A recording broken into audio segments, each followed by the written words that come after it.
Hey, what's up? It's Eben. Today should be Thursday, and I'm out in my backyard, so I'm sorry if you can't really hear me or anything. There'll probably be a jet that'll go over every now and again because I'm right in the flight path. So, if you don't mind if I enjoy one of these shitty cigarillos. Today's topic is gender identity and sexuality. Um, I wrote down, phew, son. I wrote down a couple of things about it, but generally, I think that it's totally okay to be trans and gay at the same time. I see absolutely nothing wrong with that. Oh shit, this is a jet. I mean, I know, way back in the day when homosexuality wasn't more accepted. Like, I can understand how people would think it would be odd that if you wanted to be seen as a guy to like guys, you know. But that doesn't mean it wasn't okay, because obviously homosexuality was around, and God damn it. Um, but yeah, now that homosexuality is more accepted, uh, I I mean, it would make sense that if you viewed yourself as a guy, which is your gender identity, and you were interested in male-bodied people or people that identified as male, um, the technical term for that would be that you are gay. So, I mean, you could argue genitals all you want. Like, if you have a vagina and you like people with penises or whatever, then you're not gay. Well, screw that. Like, what does genitals have to do with anything? As far as, I think we were supposed to talk a little bit about heterosexuality being the default too. Um, I don't see it as a default. I mean, the only reason it was ever a default was because we made it so. Like, people made it that way. But that doesn't mean that it actually is.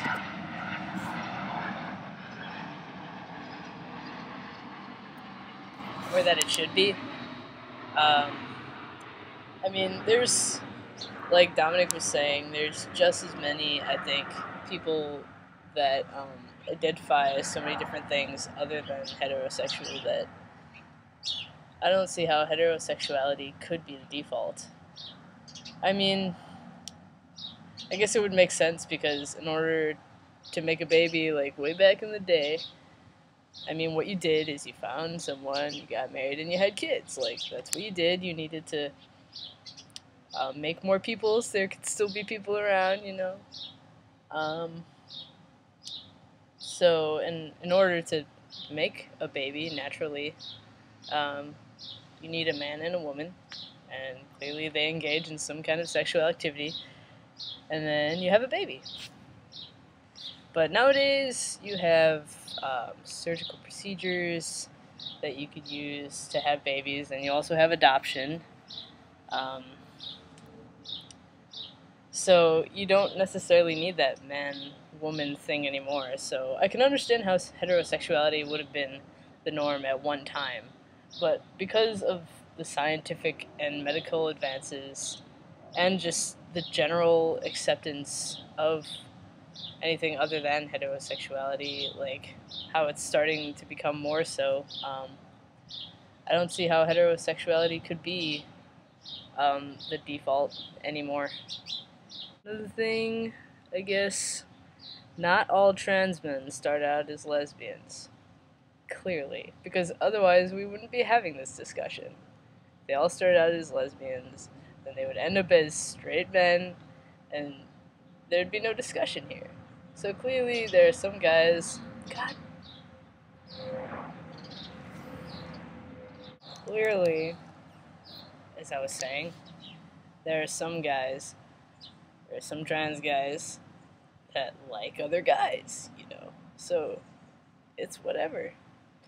And trans men can be, or anybody can be, whatever the fuck they want as far as identity goes, like sexual identity. So I don't see why it would be such a big deal for a trans guy to be gay if it's not a big deal for a trans guy to be straight.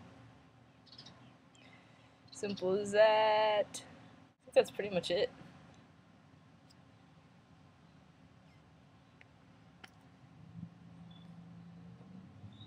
I don't really know what else to say. I hope you can hear me in this video. I've kind of scatterbrained despite my efforts to write things down. Yeah. I mean, I don't like labels at all, but whatever you identify as, that's your choice. It shouldn't be anyone else's choice. If someone tells you, if you're a trans guy, if someone tells you you have to be straight, don't pay attention to them. You can be whatever you want to be. And yeah, talk to you later.